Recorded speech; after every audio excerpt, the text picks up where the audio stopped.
Hello, it's Bethany and I'm a lower elementary teacher, and today I'm going to show you how I teach reading.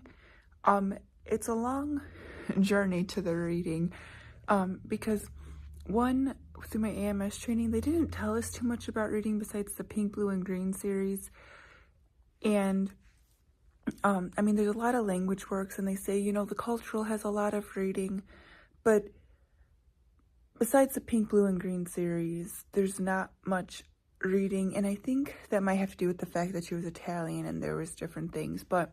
And I did read the whole section on her reading thing for the discussion, and it just, like, it talked about, like, reading aloud and doing it for, like, dramatic reading aloud and everything, but I guess the other thing is, most of them learn to read in the early childhood, and while that is true, like, they go through the letters and then they learn how to do the sounds and everything, so I think it's more the sounds of reading. When they get up here, it's like they need to practice reading a lot in the lower elementary. So, and also reading comprehension. There was like 0 reading comprehension. So I'll show you what I do for reading, because it is March when I'm posting this, and that's National Reading Month, so we read all year, but I'm going to show you some different ideas for reading. Okay, so obviously I have the pink, blue, green series, word study, and then of course I have grammar and different things. We have the word study, I mean not word study, but the what is it called? The sight words and everything. But the first thing that I really enjoy having that goes through each section is the Wasika reading. So these isolate different words, sounds, and patterns and everything. And even if the students know how to read, they still go through these because it helps with spelling and everything. So I would definitely recommend the Wasika reading program. I know a lot of people have it.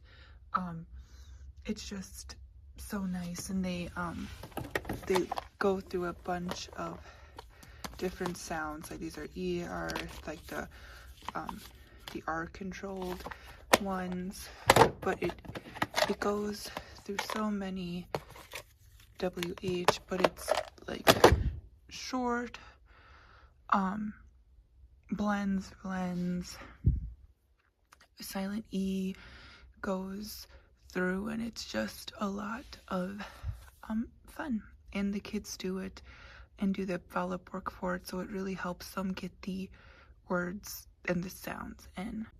And then for the Wasika, they have pages for it. It comes with pages, and they do 1 page a day. So 2 times a week, or once or twice a week, we have a reading group, and I just use the Super Teacher Worksheet one, and we do these in group together, so then they read aloud the sentences one by one, and in their grade level, obviously, like this is 1st grade, and they usually have some kind of writing component to it as well. And then that's actually 3rd grade one, and then there is, excuse me, this is 2nd grade. I pulled them out wrong. 2nd grade, 3rd grade, and then 1st grade. But we do these, and they are a lot of good practice reading and reading comprehension and vocabulary words, things like that. So this is the main reading series we do. It's from Flyleaf Publishing, and I bought all these books myself actually, but they start out with the simplest, like S and M and A sounds, like this. And every one comes with a printable paper. It's 2 papers. It goes all the way this. They go a little bit more advanced, shorter one, and then they go, so all the books are kind of like that here, and then they get even more advanced. They start out with like poem books for more advanced, because what happens is,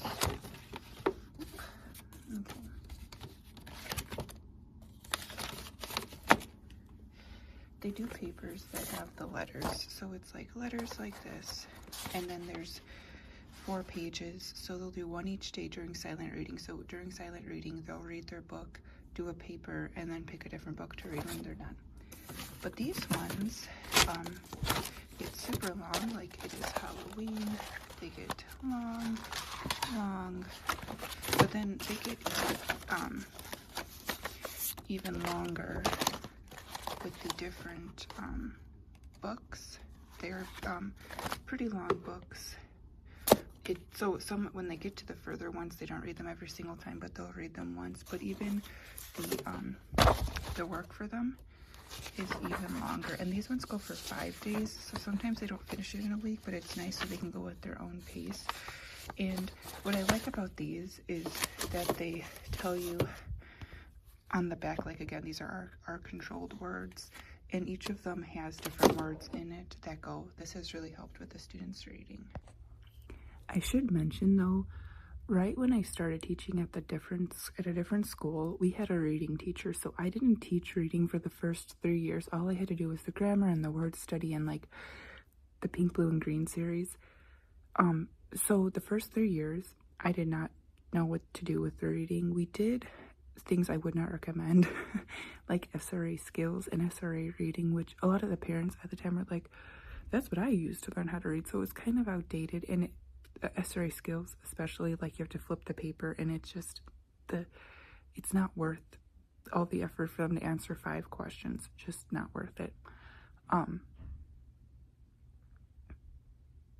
And then the SRA actual reading things were a little bit better, but still, I don't know, I did not like that program, but we did those actually. But the reading teacher at the time either did chapter books or like leveled reader books, not like the Flyleaf Publishing, but like a textbook of different passages. And I don't know, I didn't have anything to do with that. And then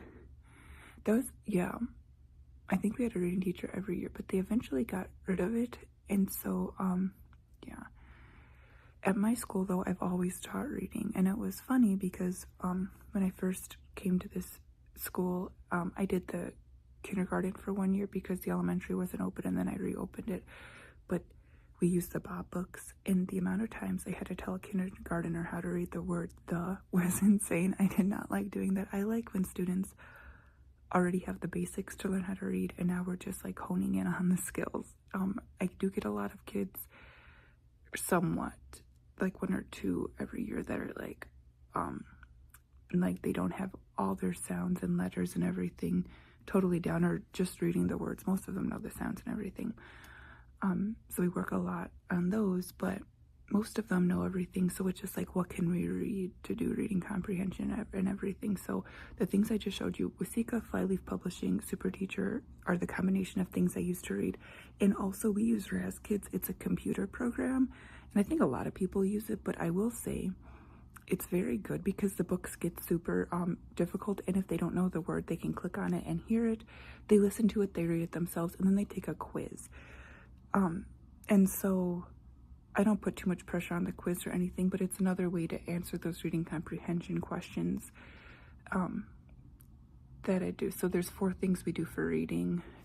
Again, Flyleaf Publishing, they read the book at the end of the day and then do a page, and then the next day read the book and do a page, and then they get to read whatever book they're reading. And then we do in groups, so I can do it with them. They're reading, although this for the 2nd and 3rd years, at the end of the year they read it to themselves. And we also do chat novel studies.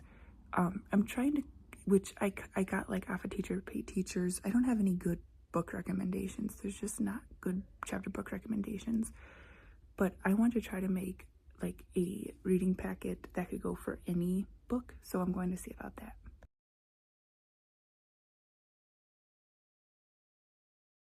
Also, sometimes I like to have them fill out a book report after the books that they read, just for fun.